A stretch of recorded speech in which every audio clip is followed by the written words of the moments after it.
Good morning students. देखिए आपके पास रेजिस्टेंस अगर आपके पास टॉपिक आता है तो ओम्स लॉ में आपने पढ़ा था कि V directly proportional to I and V is equal to IR and R is known as the resistance. तो जो रेजिस्टेंस होता है आपके पास, resistance is the property of a material और a conductor which resist the flow of electron. ठीक है, which resist the flow of electron, ये चीज़ आपने याद रखनी है। रेजिस्टेंस जो होता है आपके पास, इट इज़ द अपोजिशन और the obstruction offered by the conductor to the flow of electron होता है। ठीक है, इस चीज़ को आप ध्यान रखिएगा, फ्लो ऑफ इलेक्ट्रॉन होगा ना कि करंट होगा। ठीक है, अगर किसी बुक में फ्लो ऑफ करंट दे रखा है तो वो गलत है, flow of resistance flow of electron होता है। यानी ये वो प्रॉपर्टी होती है मटेरियल की जो रेजिस्ट करती है इलेक्ट्रॉन के फ्लो को, या जो अपोजिशन प्रोवाइड करेगी या ऑब्स्ट्रक्शन प्रोवाइड करेगी फ्लो ऑफ इलेक्ट्रॉन को किसी भी कंडक्टर में, that is known as the resistance. इसको हम रेजिस्टेंस कहते हैं। ठीक है, तो ये रेजिस्टेंस होता है आपके पास। तो मैं इसकी डेफिनेशन लिख देता हूँ। Resistance means it is the opposition, it is the opposition और ऑब्स्ट्रक्शन, कुछ भी आप लिख सकते हैं, ऑब्स्ट्रक्शन ऑफर्ड बाय ए कंडक्टर। ठीक है, जो अपोजिशन या ऑब्स्ट्रक्शन प्रोवाइड करता है बाय कंडक्टर के द्वारा, by conductor to the flow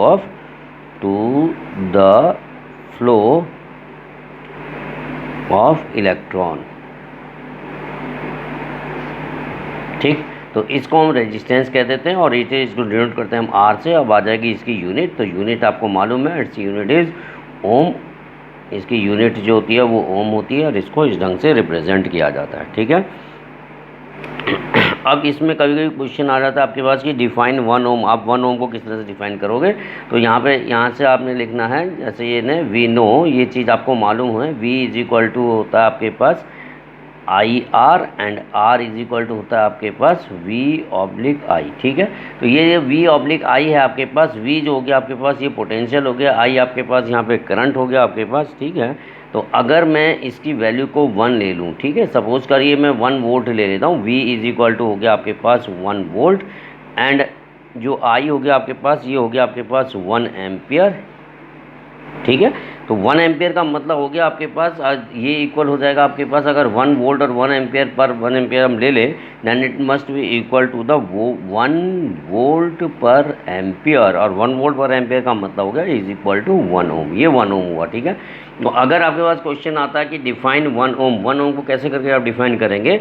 तो 1 ओम जो होता है वो डिफाइन किया जाता है, it is the resistance of the conductor in which if a current of 1 ampere flows through the conductor when potential difference is of 1 volt। अगर हम 1 वोल्ट का पोटेंशियल डिफरेंस अप्लाइड करते हैं और करंट अगर आपके पास 1 एम्पियर फ्लो होता है, then that is known as the 1 ohm. तो वो 1 ओम आपके पास कहलाएगा बस। ठीक है, तो 1 वोल्ट 1 ओम अगर आपके पास डिफाइन करने के लिए आता है तो यहाँ पे आपने ये लिख देना है कि it is the resistance of a conductor when a potential difference of 1 volt is applied across the conductor and 1 ampere of the current is flowing through it. ठीक है, तो ये अपनी लैंग्वेज में आप इसको बना के लैंग्वेज में आप बना करके आप इस डेफिनेशंस को लिख सकते हैं। तो ये आएगा आपके पास 1 वोल्ट हो जाएगा आपके पास। ठीक है, 1 volt 1 ampere that is the 1 ओम। ठीक, 1 ओम आ जाएगा। अब इसमें एक और क्वेश्चन आता है आपके पास कि कौन कौन से फैक्टर्स होते हैं जिसमें रेजिस्टेंस ऑफ ए कंडक्टर जो होगा आपके पास वो डिपेंड करेगा। तो ये बहुत इंपॉर्टेंट क्वेश्चन है आपके पास कि what are the factors on which resistance of a conductor depend. तो सबसे पहले हम इसको करेंगे factors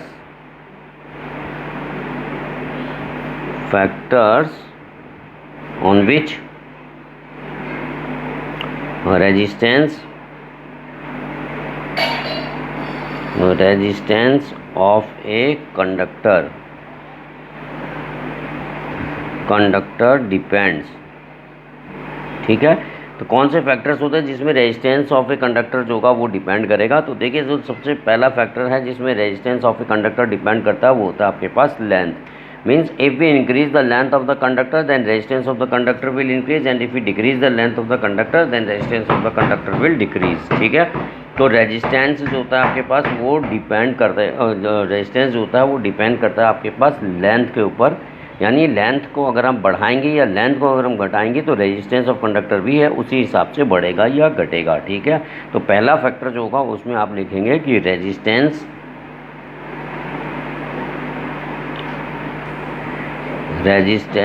of a conductor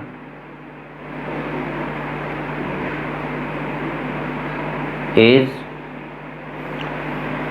directly proportional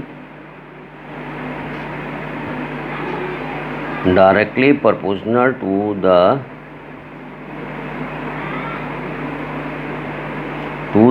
length of a conductor। ठीक है, रेजिस्टेंस ऑफ कंडक्टर जो होगा वो डायरेक्टली प्रोपोर्शनल होगा आपके पास लेंथ ऑफ कंडक्टर में, यानी लेंथ ऑफ कंडक्टर के ऊपर जो है रेजिस्टेंस ऑफ कंडक्टर जो है वो डिपेंड करता है। ये पहला फैक्टर होता है, तो इसका मतलब R directly proportional to L हो गया, ये आपने याद रखना है।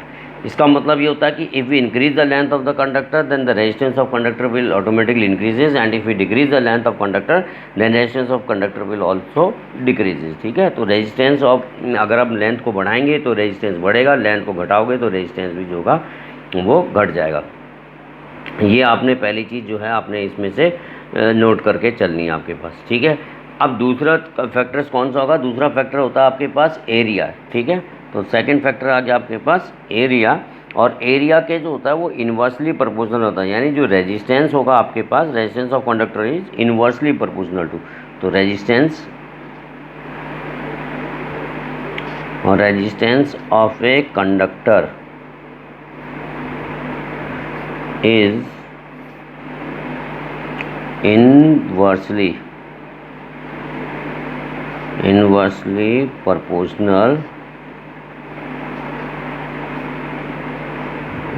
proportional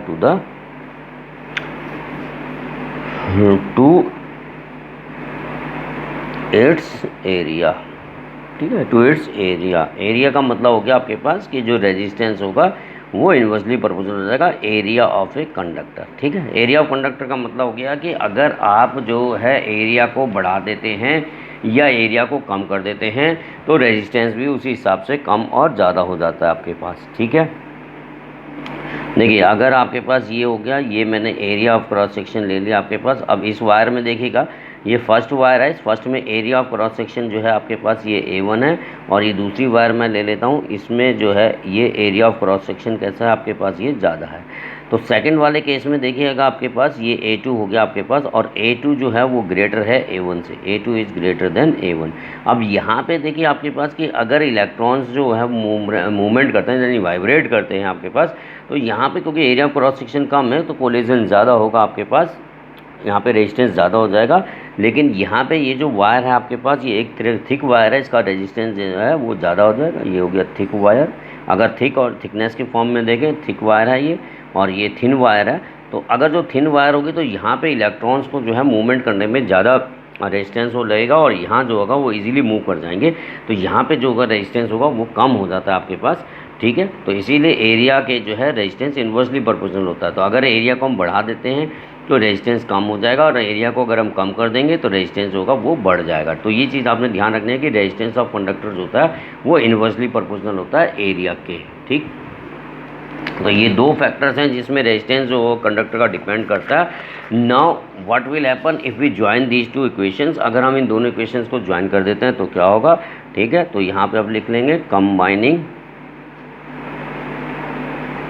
combining equation first and second, अगर दोनों को कंबाइन कर दें then R directly proportional to L upon A, ये इक्वेशन हमारे थर्ड बन जाएगी। ठीक है, and when we remove this constant proportionality तो in place of this we get rho L upon A. अब ये जो रो होता है आपके पास, this rho is known as the specific resistance of a conductor. ठीक है, ये जो रेजिस्टेंस होगा आपके पास इसको कहते हैं स्पेसिफिक रेजिस्टेंस, या फिर ये कहलाएगा आपके पास रेजिस्टिविटी ऑफ ए कंडक्टर। ठीक है, तो मैं यहाँ पे इसमें लिख देता हूँ रो, इस रो को हम कहते हैं the rho is known as the resistivity.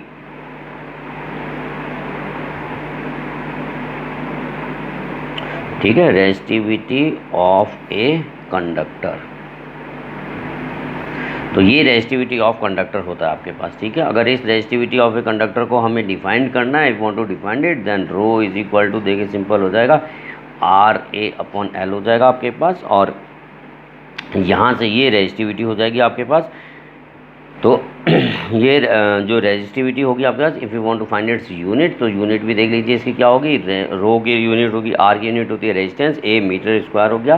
तो इसकी यूनिट मैं यहाँ पे आपको बता दूँ, आर को लिखेंगे हम ओम, और एरिया की जगह हम लिखेंगे मीटर स्क्वायर, लेंथ की जगह हम लिखेंगे मीटर, मीटर से मीटर कैंसिल हो गया। तो जो यूनिट होती है रेजिस्टिविटी की, ये हो जाती है आपके पास ओम मीटर। ठीक है, ये आपने ध्यान रखना है कि रेजिस्टिविटी की जो यूनिट होगी वो ओम मीटर होगी आपके पास। ठीक है,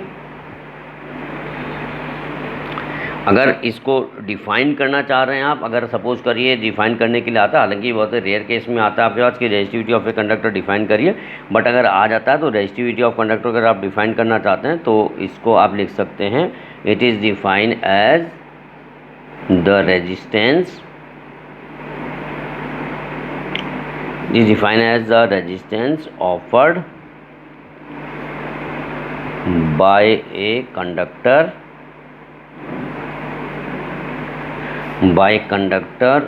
of unit length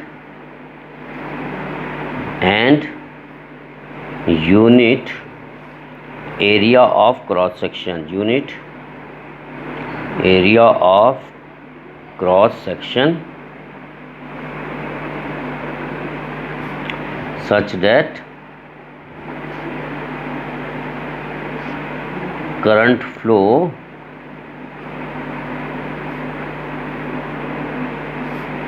perpendicular to its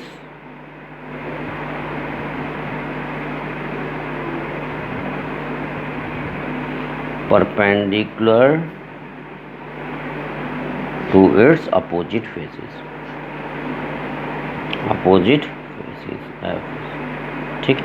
तो ये आपने इसमें से ध्यान रखना है कि आपको ये आपके पास जो इसकी डेफिनेशन हो जाएगी आपके पास। देखिए आपके पास rho is equal to R A upon L था, अब यहाँ पे आपके पास आर ए अपॉन एल है। इफ़ मैं अगर रेजिस्टेंस को, इसमें लेंथ को, if L is equal to मैं 1 ले लूँ और ए को भी अगर मैं 1 ले लूँ, यानी 1 मीटर, और ये 1 मीटर स्क्वायर अगर मैं इसको मान लूँ, तो ये वैल्यूज़ आएगी रो इज इक्वल टू आर हो जाएगा इंटू 1/1। ठीक है, तो ये हो गया आपका। तो आर इज इक्वल टू कितना आ गया, रो, या rho resistivity is equal to R आ गया। तो ये होता है आपके पास। इसको आप इस तरह से भी डिफाइन कर सकते हैं कि it is the resistance offered by cube of a material of unit side when current flow perpendicular to the opposite face, जो करंट होगा वो अपोजिट फेज के परपेंडिकुलर अगर फ्लो करता है तो। ठीक है, तो ये था आपके पास रेजिस्टिविटी क्या होती है और रेजिस्टेंस क्या होता है, what are the factors on which the resistance of a conductor depends. इसमें एक फैक्टर में आप नोट करके चलिएगा कि जो रेजिस्टेंस ऑफ कंडक्टर है उसमें वो टेम्परेचर के ऊपर भी डिपेंड करता है। If you increase the temperature then resistance of a metallic conductor increases. फिलहाल आप इतना ही याद रखिएगा इस थर्ड पॉइंट को। ठीक है, ये मैं इसीलिए अलग से करा रहा हूँ। इसमें आ जाएगा आपके पास effect of temperature. Effect of temperature का मतलब हो गया आपके पास कि अगर if we increase the temperature, if we increase the temperature then resistance of a metallic conductor increases. If we increase the temperature, then conductor, then its resistance increases। ठीक है, इंक्रीजेज। तो ये पॉइंट्स आपको इसमें से याद रखना है। ये एक्चुअली में क्यों होगा, क्योंकि जो नंबर ऑफ इलेक्ट्रॉन्स होंगे आपके पास, जब वो कोलाइड करेंगे वो एनर्जी गेन द एनर्जी, और वो एनर्जी गेन करने के बाद उसमें कोलिजन हो जाएगा। जो फ्री इलेक्ट्रॉन्स होंगे वो भी एनर्जी गेन कर जाएंगे, जो और इलेक्ट्रॉन्स अभी तक वाइब्रेट नहीं कर रहे थे। जैसे टेम्परेचर बढ़ेगा as soon as they gain the energy, और जब एनर्जी को वो गेन कर जाते हैं तो वो भी वाइब्रेट करना स्टार्ट कर देंगे, और जब वो वाइब्रेट करना स्टार्ट कर देंगे आपके पास, तो उससे क्या होगा, अपोजिशन होगी, और वहाँ पर जो होगा कोलिजन बढ़ेगा और टेम्परेचर टेम्परेचर सॉरी जो कंडक्टर का रेजिस्टेंस है वो ऑटोमेटिकली इंक्रीज़ कर जाएगा। तो ये पॉइंट्स आपने इसमें से याद रखने हैं। तो रेजिस्टेंस क्या था, आज का टॉपिक हमारा था कि रेजिस्टेंस क्या होता है और कौन से फैक्टर्स पे डिपेंड करता है। तो ये रेजिस्टेंस मैंने आपको इसमें से बताया कौन कौन से फैक्टर्स है, किसके ऊपर डिपेंड करता है। ये पूरे नोट्स मैंने आपको कंप्लीट करवा दिए, तो इसको आप पूरा नोट कर लीजिएगा। ये एक इंपॉर्टेंट टॉपिक है जो इसके ऊपर आपके आगे मैं न्यूमेरिकल्स भी करवाऊँगा, और ये एक इम्पॉर्टेंट टॉपिक है, इसके ऊपर न्यूमेरिकल्स भी आएंगे और थ्योरेटिकली भी ये टॉपिक आता है। तो इसको आप जो है रिवाइज़ करिए और ढंग से प्रिपेयर करिए। Thank you.